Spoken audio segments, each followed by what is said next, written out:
Hi hello ಎಲ್ರಿಗೂ ನಮಸ್ಕಾರ. ನಾನು Manjari. Welcome to my YouTube channel twins mom creation world. ಇವತ್ತು ಮಕರ ಸಂಕ್ರಾಂತಿ, ವರ್ಷದ ಮೊದಲನೇ ಹಬ್ಬ. ಅದರ ಸ್ಪೆಷಲ್ಲು ಪೊಂಗಲ್ ಮಾಡೋದು ಹೇಗೆ ಅಂತ, ಸ್ವೀಟ್ ಪೊಂಗಲ್ಲು ಬೆಲ್ಲ ಹಾಕ್ಬಿಟ್ಟು ಮಾಡೋದು ಹೇಗೆ ಅಂತ ಹೇಳ್ತಾಯಿದ್ದೀನಿ. ಇದು ನಮ್ಮ ವರ್ಷದ ಮೊದಲನೇ ಹಬ್ಬ, ಸುಗ್ಗಿ ಹಬ್ಬ ಅಂತಲೂ ಕರೀತಾರೆ. ಇದಕ್ಕೆ ಬೇಕಾಗಿರೋ ಸಾಮಗ್ರಿಗಳು: ಅಕ್ಕಿ, ಹೆಸರುಬೇಳೆ, ಬೆಲ್ಲ, ಸಣ್ಣದಾಗಿ ಕಟ್ ಮಾಡಿರ್ತಕ್ಕಂಥ ಬಾದಾಮಿ. ನಾನಿವತ್ತು ಬಾದಾಮಿ ಹಾಕ್ಬಿಟ್ಟು ಪೊಂಗಲ್ ಮಾಡ್ತಾಯಿದ್ದೀನಿ. ಒಣ ದ್ರಾಕ್ಷಿ, ಒಣ ಕೊಬ್ಬರಿ ತುರಿ, ತುಪ್ಪ.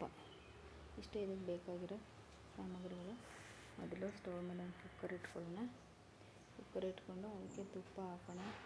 ಹೆಲ್ತ್ ಕಾನ್ಷಿಯಸ್ ಇದ್ದರೂ ತುಪ್ಪ ಕಡಿಮೆ ಹಾಕ್ಕೋತಾರೆ, ಪರವಾಗಿಲ್ಲ. ತುಪ್ಪದಲ್ಲಿ ತುಂಬ ನಮ್ಮ ದೇಹಕ್ಕೆ ಬೇಕಾಗಿರುತ್ತೆ ಅಂದರೆ ಗುಡ್ ಕೊಲೆಸ್ಟ್ರಾಲ್ ಇದೆ. ತುಪ್ಪ ಸ್ವಲ್ಪ ಕಾದ್ಮೇಲೆ ಅದಕ್ಕೆ ಹೆಸರುಬೇಳೆ ಹಾಕ್ಕೊಂಡು ಸ್ವಲ್ಪ ಹುರಿಬೇಕು. ಹೆಸರುಬೇಳೆ ಹಾಗೆ ಹಾಕಿದರೆ ಥರ ಬೇಯಿಸಿದಾಗ ಲೋಳೆ ಥರ ಬರುತ್ತೆ, ಹಾಗಾಗಿ ಸ್ವಲ್ಪ ತುಪ್ಪದಲ್ಲಿ ಫ್ರೈ ಮಾಡ್ಕೊಳ್ಳಿ. ನಾವು ಮಕರ ಸಂಕ್ರಾಂತಿ ಇದನ್ನು ಸುಗ್ಗಿ ಹಬ್ಬ ಅಂತಲೂ ಕರೀತಾರೆ, ಹಾರ್ವೆಸ್ಟಿಂಗ್ ಫೆಸ್ಟಿವಲ್ ಅಂತ ಇದು. ಈ ದಿನ ಸೂರ್ಯ ಧನುರಾಶಿಯಿಂದ ಮಕರ ರಾಶಿಗೆ ಶಿಫ್ಟ್ ಆಗ್ತಾನೆ, ಅದರಿಂದ ಮಕರ ಸಂಕ್ರಾಂತಿ ಅಂತಲೂ ಕರೀತಾರೆ ಇದನ್ನು. ಇದಕ್ಕೆ ನಾವು ಒಂದು ಬಟ್ಲು ಅಕ್ಕಿ, ತೊಳೆದಿಟ್ಟಿರೋ ಅಕ್ಕಿ ಹಾಕ್ತೀನಿ. ಎಷ್ಟು ಹೆಸರುಬೇಳೆ ತೊಗೋತೀವೋ ಅಷ್ಟೇ ಅಕ್ಕಿ ತೊಗೋಬೇಕು. ಬೆಲ್ಲನ 1:3 ಹಾಕ್ಕೋಬೇಕು. ಕಡಿಮೆ ಸ್ವೀಟ್ ಬೇಕಿದ್ರೆ ಸ್ವಲ್ಪ ಕಡಿಮೆ ಹಾಕ್ಕೊಳ್ಳಿ. 1:3 ಹಾಕಿದ್ರೆ ಕರೆಕ್ಟ್ ಕನ್ಸಿಸ್ಟೆನ್ಸಿ ಆಗುತ್ತೆ. ಈಗ ಸ್ವಲ್ಪ ತುಪ್ಪದಲ್ಲಿ ಅಕ್ಕಿ ಮತ್ತು ಹೆಸರುಬೇಳೆನ ಫ್ರೈ ಮಾಡ್ಕೊಳ್ಳೋಣ. ಇದಕ್ಕೆ 1:5 ಅಷ್ಟು ನೀರು ಹಾಕಬೇಕು. 1 ಕಪ್ಪು ಅಕ್ಕಿಗೆ 5 ಲೋಟ ಅಂದರೆ, ಈಗ ಅಕ್ಕಿ ಮತ್ತು ಹೆಸರುಬೇಳೆ ಸರಿ 2 ಲೋಟ ಆಗಿದೆ, 10 ಲೋಟ ನೀರು ಹಾಕಬೇಕು. ಬಿಸಿ ನೀರನ್ನ ಕಾಯಿಸ್ಕೊಂಡು ಹಾಕಿ, ತಣ್ಣೀರು ಹಾಕಬೇಡಿ. ಹಾಕಿ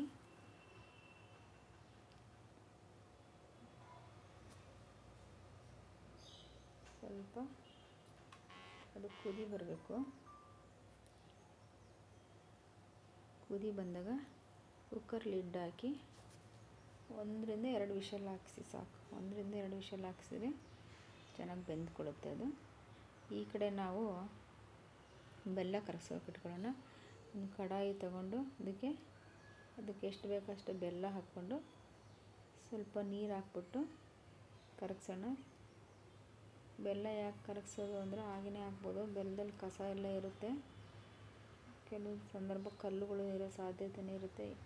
ಹಾಗಾಗಿ ಅದನ್ನು ಸ್ವಲ್ಪ ಬೆಲ್ಲನ ಕರಗಿಸ್ಕೊಂಡ್ಬಿಟ್ಟು ಬಿಸಿಗಿಟ್ಟರೆ ಬೇಗ ಕರಗುತ್ತೆ. ಕರಗಿಸ್ಕೊಂಡು ಒಂದು 2-3 ನಿಮಿಷದಲ್ಲಿ ಅದು ಬೆಲ್ಲ ಕರಗುತ್ತೆ, ಕುಟ್ಟಿ ಹಾಕಿರೋದ್ರಿಂದ. ಈಗ ಇದನ್ನು ನಾವು ಯಾವ ಕಡಾಯಿಗೆ, ಸಕ್ಕರೆ ಪೊಂಗಲ್ಗಿನ ಬೆಲ್ಲದ ಪೊಂಗಲು ತುಂಬ ಚೆನ್ನಾಗಿರುತ್ತೆ. ನಾವು ಯಾವ ಕಡಾಯಿನಲ್ಲಿ ಪೊಂಗಲ್ ಮಾಡಬೇಕು ಅಂದ್ಕೊಂಡಿದ್ದೋ ಆ ಕಡಾಯಿಗೆ ಈ ಬೆಲ್ಲದ ನೀರನ್ನು ಫಿಲ್ಟ್ರ್ ಮಾಡ್ಕೊಳ್ಳಿ. ನೋಡಿ ಎಷ್ಟೊಂದು ಕಸ ಇದೆ ಇದರಲ್ಲಿ, ನೀಟಾಗಿ ಫಿಲ್ಟ್ರ್ ಮಾಡ್ಕೊಳ್ಳಿ. ಫಿಲ್ಟ್ರ್ ಮಾಡಿಕೊಂಡು ಇದನ್ನು ಸ್ವಲ್ಪ ಬಾಯಲ್ಲಿ ತಿಕ್ಕ ಹನಿ ಲೈಕ್ ಸ್ಟ್ರಕ್ಚರ್ ಬರೋ ಥರ ಈ ಸಿರಪ್ಪನ್ನು ಕುದಿಸ್ಕೊಳ್ಳಿ. ಈಗ ಈ ಕುದ್ದಿರೋದಕ್ಕೆ ದ್ರಾಕ್ಷಿ, ಗೋಡಂಬಿ ಕಟ್ ಮಾಡಿ ಇಟ್ಕೊಂಡಿರ್ತೀವಲ್ವ, ಅವನ್ನ ಈ ಕಡೆ ತುಪ್ಪದಲ್ಲಿ ಫ್ರೈ ಮಾಡ್ಕೊಳ್ಳೋಣ. ಅದಷ್ಟೊತ್ತಿಗೆ ಕುದೀತಾ ಇರುತ್ತೆ ಪಾಕ. ತುಪ್ಪ ಧಾರಾಳವಾಗಿ ಹಾಕ್ಕೊಳ್ಳಿ, ಪರವಾಗಿಲ್ಲ. ಈಗ ವಿಂಟರ್ ಸೀಸನ್ನು, ಸ್ಕಿನ್ನೆಲ್ಲ ಕ್ರ್ಯಾಕ್ ಬಂದಿರುತ್ತೆ, ಡ್ರೈ ಸ್ಕಿನ್ ಆಗಿರುತ್ತೆ. ಅದಕ್ಕೆ ಹಿಂದಿನವರಲ್ಲಿ ಏನು ಮಾಡಿದ್ರು ಅದಕ್ಕೊಂದು ಅರ್ಥ ಇರ್ತಾಯಿತ್ತು. ಈಗ ಅದಕ್ಕೆ ದ್ರಾಕ್ಷಿ ಹಾಕ್ಕೊಳ್ಳಿ. ದ್ರಾಕ್ಷಿ ಸ್ವಲ್ಪ ಫ್ರೈ ಮಾಡಿ, ದ್ರಾಕ್ಷಿ ಸ್ವಲ್ಪ ಫ್ರೈ ಆದಮೇಲೆ ಸ್ವಲ್ಪ ಒಂದು ಅರ್ಧ ಫ್ರೈ ಆಗಬೇಕು. ಅರ್ಧ ಫ್ರೈ ಆದಮೇಲೆ ಸಣ್ಣದಾಗಿ ಕಟ್ ಮಾಡಿ ಇಟ್ಕೊಡ್ತಂದ್ರೆ ಬಾದಾಮಿ ಹಾಕಿದ್ದೆ ನಾನು. ಎಲ್ಲರೂ ಗೋಡಂಬಿ ಹಾಕ್ತಾರೆ, ನಾನು ಈ ಸಲ ಬಾದಾಮಿ ಹಾಕಿ ಟ್ರೈ ಮಾಡಿದ್ದೀನಿ, ಹೊಸ ರುಚಿ. ಸಣ್ಣದಾಗಿ ಕಟ್ ಮಾಡಿರ್ತಕ್ಕಂಥ ಬಾದಾಮಿನ ಹಾಕ್ಕೊಂಡು ಫ್ರೈ ಮಾಡಿ. ಬಾದಾಮಿ ಸ್ಕಿನ್ನಿಗೆ ಒಳ್ಳೆ ಟೋನರ್ ಅದು. ಹಾಗಾಗಿ ಈ ದಿವಸದಲ್ಲಿ ತಿಂದರೆ ಸ್ಕಿನ್ನು ತುಂಬ ಚೆನ್ನಾಗಾಗುತ್ತೆ ನೋಡಿ. ಈಗ ಈ ಕಡೆ ಇದು ಹನಿ ಲೈಕ್ ಸ್ಟ್ರಕ್ಚರ್ ಆಗಿದೆ ಪಾಕ. ಬೆಲ್ಲ ಮತ್ತು ನೀರು ಹಾಕಿ ಕುದಿಸಿಬಿಟ್ಟಿದ್ವಲ್ಲ ಆ ಪಾಕ ಇದು. ಈ ಥರ ಈ ಕನ್ಸಿಸ್ಟೆನ್ಸಿ ಬರಬೇಕು. ಈಗ ಈ ಕನ್ಸಿಸ್ಟೆನ್ಸಿ ಬಂದಿದೆ.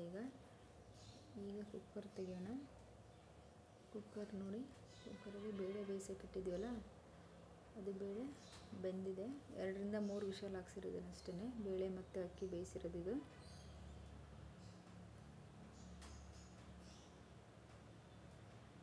ನೋಡಿ ಎಷ್ಟು ಚೆನ್ನಾಗಿ ಬೆಂದಿದೆ. ಈ ಕನ್ಸಿಸ್ಟೆನ್ಸಿ ಬರುತ್ತೆ. 1:5 ನೀರು ಹಾಕಬೇಕು. ಮತ್ತು ಮೇಲೆ ನೀರು ಹಾಕೋ ಅವಶ್ಯಕತೆಯೇ ಇರಲ್ಲ. ಎಷ್ಟು ಚೆನ್ನಾಗಿ ಬೆಂದ್ಕೊಂಡಿದೆ ನೋಡಿ. ಈ ಥರ ಕನ್ಸಿಸ್ಟೆನ್ಸಿ ಇರಬೇಕು.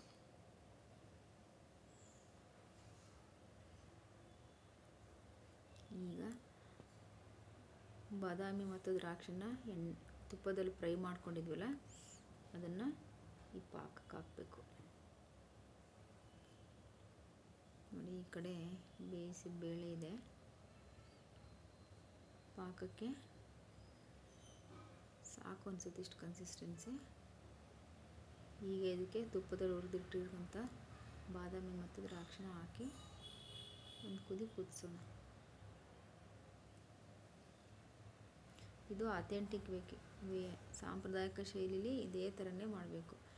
ಆಮೇಲೆ ಎಲ್ಲ ತುಪ್ಪ, ಡ್ರೈ ಫ್ರೂಟ್ಸ್ ಎಲ್ಲ ಹಾಕಿ ಮೇಲೆ ಇದೆಲ್ಲ ಪೊಂಗಲ್ಗೆ ಅಕ್ಕಿ ಎಲ್ಲ ಬೇಯಿಸ್ತಾರಲ್ಲ, ಅದಕ್ಕೇ ಬೆಲ್ಲ ಹಾಕ್ಬಿಟ್ಟು ಹಾಗೆ ಮಾಡಿ ಮೇಲೆ ಇದನ್ನು ಒಗ್ಗರಣೆ ಕೊಡ್ತಾರೆ. ಅದು ಚೆನ್ನಾಗಿರಲ್ಲ. ಈ ರೀತಿ ಮಾಡಿ. ಈಗ ಈ ಪಾಕದಕ್ಕೆ ಡ್ರೈ ಫ್ರೂಟ್ಸ್ ಎಲ್ಲ ಹಾಕಿದ್ಮೇಲೆ ಬೇಯಿಸಿಟ್ಟಿರ್ತಕ್ಕಂಥ ಬೇಳೆ ಮತ್ತು ಅಕ್ಕಿನ ಇದಕ್ಕೆ ಹಾಕಿ ತಿರುಗಿಸ್ಬೇಕು. ಇದು ಸಾಂಪ್ರದಾಯಿಕ ಶೈಲಿ ಇದೇ ಥರ ಮಾಡ್ತಾಯಿದ್ದು ಮೊದಲು. ಈಗಾದರೂ ಕುಕ್ಕರಲ್ಲಿ ಮಾಡ್ಕೋತಾಯಿದ್ವಿ. ಮೊದಲೆಲ್ಲ ಮಡಿಕೆಯಲ್ಲೇ ಬೇಯಿಸ್ತಾಯಿದ್ರು ಅದನ್ನು. ಆ ಮಣ್ಣಿನ ಮಡಿಕೆಯಲ್ಲಿ ಬೇಯಿಸಿದ ಅನ್ನ ಬೇಳೆ ರುಚಿನೇ ಬೇರೆ ಅದು. ಕಟ್ಟಿಗೆ ಒಲೆಯಲ್ಲಿ ಮಾಡ್ತಾಯಿದ್ರು. ಈಗ ಅವೆಲ್ಲ ಮಾಡಲಿಕ್ಕಾಗಲ್ಲ ನಮ್ಗಳಿಗೆ. ಮಾಡೋ ಕಡೆ ಮಾಡ್ತಾರೆ. ತಮಿಳ್ನಾಡಿನಲ್ಲಿ ಫೇಮಸ್ ಇದು ಪೊಂಗಲ್ಲು. ಈಗ ಇದಕ್ಕೆ ತುರಿದಿಟ್ಕೊಂಡಿದ್ದ ಒಣ ಕೊಬ್ಬರಿ ಹಾಕೋಣ.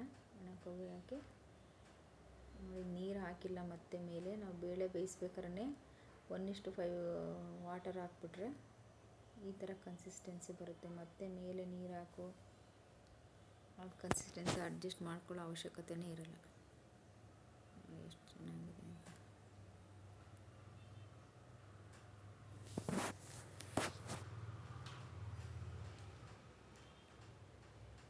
ಈಗ ಸ್ವೀಟ್ ಪೊಂಗಲ್ಲು, ಬೆಲ್ಲದ ಪೊಂಗಲ್ಲು ರೆಡಿ ಆಯಿತು. ಸಕ್ಕರೆ ಹಾಕಿ ದಯವಿಟ್ಟು ಮಾಡಬೇಡಿ. ಯಾವ ಸಕ್ಕರೆ ಪೊಂಗಲ್ಲು ತಿನ್ನೋರು ಇರ್ತಾರೆ, ಆದರೆ ಬೆಲ್ಲದ ಪೊಂಗಲ್ ರುಚಿನೇ ಬೇರೆ. ಪೊಂಗಲ್ ಅಂದರೆ ನಮಗೆ ಬರೋದೇ ಫಸ್ಟು ಬೆಲ್ಲ, ಹೆಸರುಬೇಳೆ.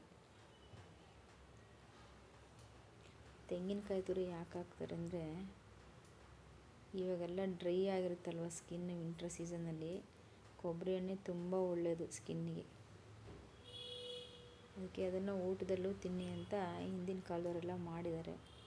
ನಾವೀಗ ಆಚಾರ ವಿಚಾರಗಳನ್ನೆಲ್ಲ ಬಿಟ್ಬಿಟ್ಟು ನಮ್ಮದೇ ಶೈಲಿಲಿ ಮಾಡೋಕ್ಕೆ ಹೋದರೆ ಅದು ನಮ್ಮ ಆರೋಗ್ಯಕ್ಕೆ ಅಷ್ಟು ಒಳ್ಳೆಯದಾಗಲ್ಲ. ನೋಡಿ ಎಷ್ಟು ಚೆನ್ನಾಗಿದೆ. ಯಾರೆಲ್ಲ ನನ್ನ ಚಾನಲ್ ಸಬ್ಸ್ಕ್ರೈಬ್ ಮಾಡ್ಕೊಂಡಿಲ್ಲ, ಪ್ಲೀಸ್ ಸಬ್ಸ್ಕ್ರೈಬ್ ಮಾಡ್ಕೊಂಡು ನೋಡಿ. Thanks for watching.